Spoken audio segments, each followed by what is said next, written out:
Chapter 1671. Olivia arrived at the island, sensing a subtle change in its atmosphere.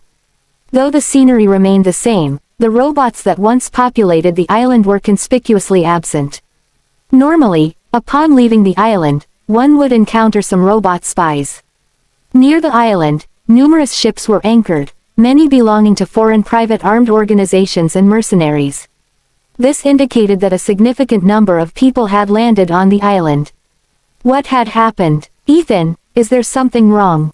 Olivia wondered. Despite Lewis's intention to perform body modifications on him, she still hoped he could survive. A great scientist, a leader in every field, his death would be an immense loss. Liv, don't worry, Ethan quickly reassured her. Although there are people on the island, it doesn't seem to be a major problem at the moment. The presence of so many ships implied they had brought heavy weapons, yet the island's flowers, plants, and buildings remained intact. No, there aren't that many people on this island. Most of them are robots. By the way, where's Big Brother? Olivia suddenly remembered that her elder brother had come to the island a few days ago for treatment. Unable to contain her anxiety any longer, she ran off. On her way, she encountered a robot barely clinging to life, its internal electricity crackling. Olivia quickly asked, "Where is Lewis?" The robot, unable to speak, displayed two words on its electronic screen: Back Mountain. The Back Mountain was the only place Olivia was forbidden to approach, as Lewis had not granted her permission. There must be a huge secret hidden there. Olivia dashed frantically towards the Back Mountain, passing numerous fallen robots and humans along the way. The mechanical door at the entrance had been forcibly destroyed. Olivia was stunned. Was Lewis all right? Despite his many robots, the intruders had brought so many people. Her heart raced with worry. She still had feelings for her master, who had cured her cancer completely. The thought of losing the great scientist, the old man singularly devoted to research and invention, was unbearable. As Olivia quickened her pace, she heard a familiar voice. Grandfather. Was that her eldest brother's voice? But who was he calling? Logically, their real grandfather was with the Heath family and couldn't be here. The only other possibility was Mr. Fordham. Hadn't he been buried recently? What was going on? Be careful, Liv, Ethan warned, standing protectively in front of her. But Olivia no longer cared about the risks and rushed through the passage. What she saw left her speechless. A woman, sleeping quietly in an electronic transparent container made of unknown material, bore a 70% resemblance to Olivia, with a mole at the corner of her eye. She looked slightly more mature than in old photos, yet her face was unlined. It was her dear grandmother, Miss Nat. Hadn't she died long ago? Why was she here? Unease gripped Olivia. Her master had spoken of a plan to transform humans, and she was the target of this plan. Could it be that he wanted to resurrect her grandmother? More alarming was the sight of Mr. Fordham, who, though long buried, appeared healthy and vigorous. How could he look so well after years of illness? What grand scheme were these old men concealing from the world? Clearly, it involved her deceased grandmother. Robots and mercenaries lay scattered on the ground, and Lewis's simulated robotic arm was broken, leaking electricity. Chapter 1672.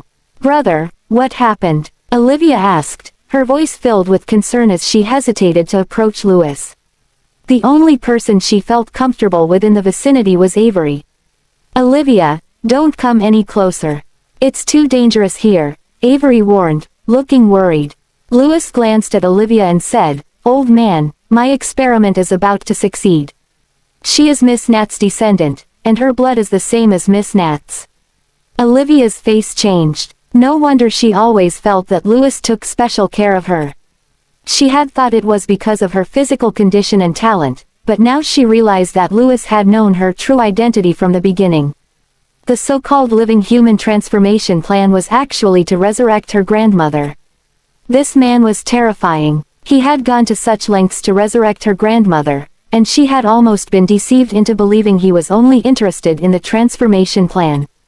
Although old Mr. Fordham had white hair, his eyes were sharp. Lewis, let go. Miss Nat has been dead for many years. Her soul may have already entered reincarnation. Rebirth. Resurrection. This is against the law of nature. You have conducted so many experiments and killed so many people. Isn't it enough? I reviewed your previous experimental data. You failed in all of them, didn't you? The reason you didn't harm her. Old Mr. Fordham pointed at Olivia's face and said, isn't it because she is Miss Nat's bloodline and looks like Miss Nat that you are reluctant to let her go? You are also afraid of failure, aren't you? Olivia finally understood. She had her grandmother to thank for her life. If not for her, she might have died years ago. Lewis still looked at her, refusing to give up. You are my best test subject.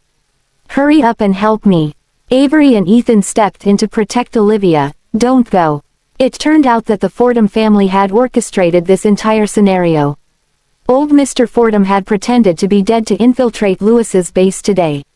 Lewis, it's time to end this obsession. Miss Nat saved you because she hoped you could contribute to mankind, but you have become consumed by your inner demons. How many wrongs have you committed just to revive her? I shouldn't have spared your life in the first place. As he spoke, old Mr. Fordham pointed his gun at Lewis's heart. There was a loud bang, and blood splattered everywhere. His heart couldn't be transformed, he was human. Before he died, Lewis crawled towards his grandmother's body, repeatedly calling her name. Miss Nat, I'm here. You must be getting impatient waiting for me. With his last breath, he leaned over the ice coffin container. The blood in his body seeped out bit by bit, and then he closed his eyes forever. Old Mr. Fordham looked at his grandmother, who still appeared very young, with gentle eyes. Miss Nat, I'm here to take you home. Olivia was very curious about Miss Nat, a woman who had captivated so many outstanding men. She must have had a remarkable personality. Olivia shared her findings with Avery. Avery patted her head and said, don't worry, we already know. Father is on his way. Olivia, this was originally their matter from their previous lives. I'm really sorry for involving you. It seemed the Fordham family had not always been manipulated. They had played along to lower people's guard and then lure out the mastermind behind the scenes. Let's go. It should be about time. Olivia was taken to a neighboring island, where a fierce fight broke out between David and Brandon. The island was surrounded by heavy troops. Whether flying in the sky or on ships in the water, the Heath family mobilized overseas forces to carry out military missions. Brandon, despite his monstrous abilities, would inevitably be overwhelmed. David and his mother embraced for a long time. Deborah, lying on the ground, had an ugly expression. She never expected that after half a lifetime of scheming, she would end up in complete defeat. In the crowd, Olivia found Jacqueline, who was barely alive. She wasn't dead. Alexander had protected her at the last moment, and Warren had taken advantage of the chaos to seize control. Chapter 1673. But Warren, blinded by love, had no idea that all of this was a trap set by Olivia over the past 2 years. When he saw Olivia nestled in Ethan's arms, he realized he had been exposed from the very beginning. It was time for this to end.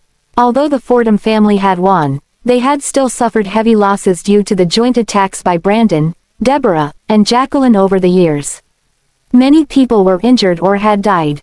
The fifth sister had ultimately become a victim, dying at a young age.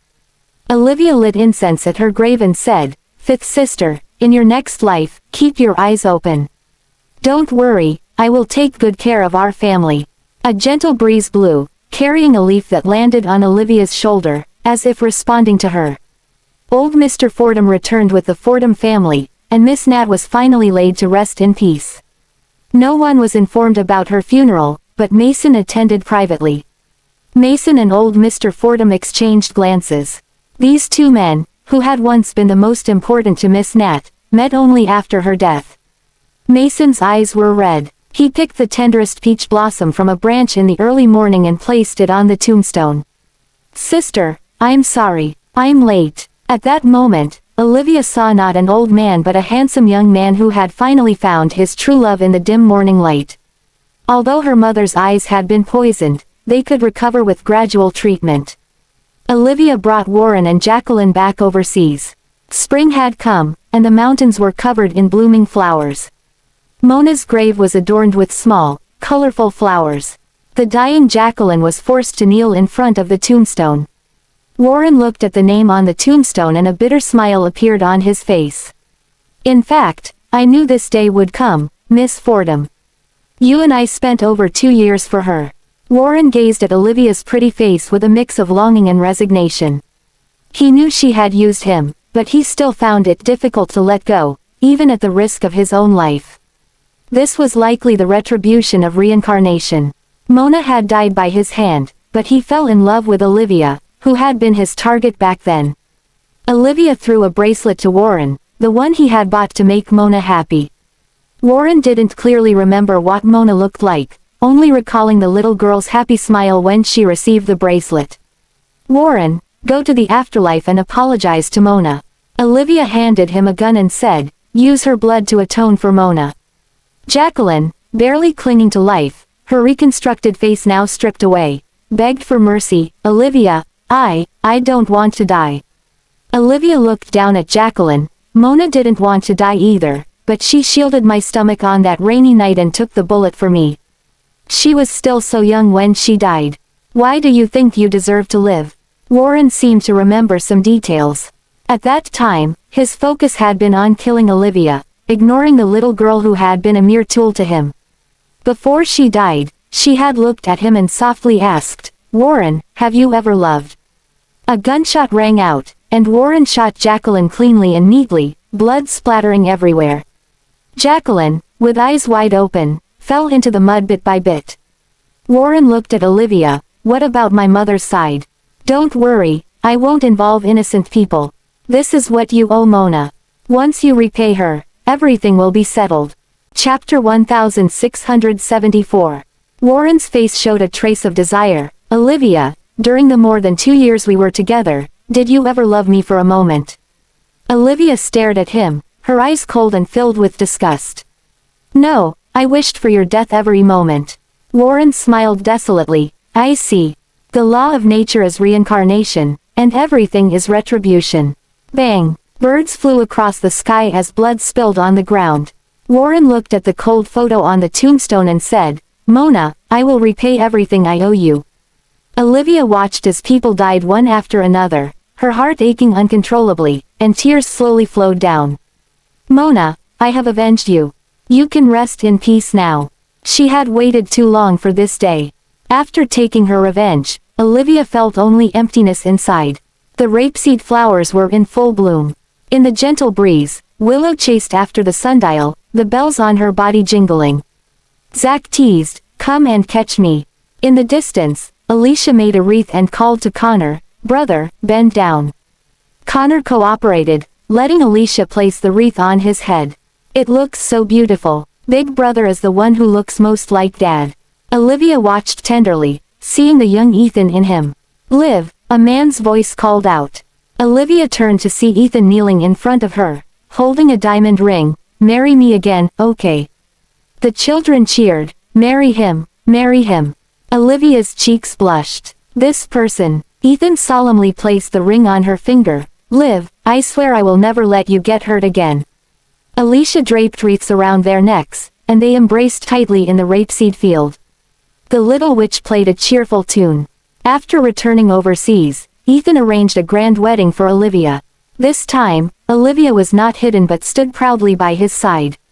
The Fordham family, the Miller family, the Proctor family, and the Heath family, the largest families both domestically and abroad, all attended. Though they hosted only 100 tables, the guest list was filled with world-class dignitaries. Among them was the princess whom Olivia had once saved, and Wayne stood in the crowd, appearing ready to whisk her away at any moment. Keith, seated at the front with his wife and children, also shared in Olivia's happiness. Children in white skirts and dresses followed behind the couple, scattering flower petals and presenting rings to them. Under the loving gaze of their elders, the two exchanged rings and kissed passionately. Liv, I love you. Ethan, I love you too.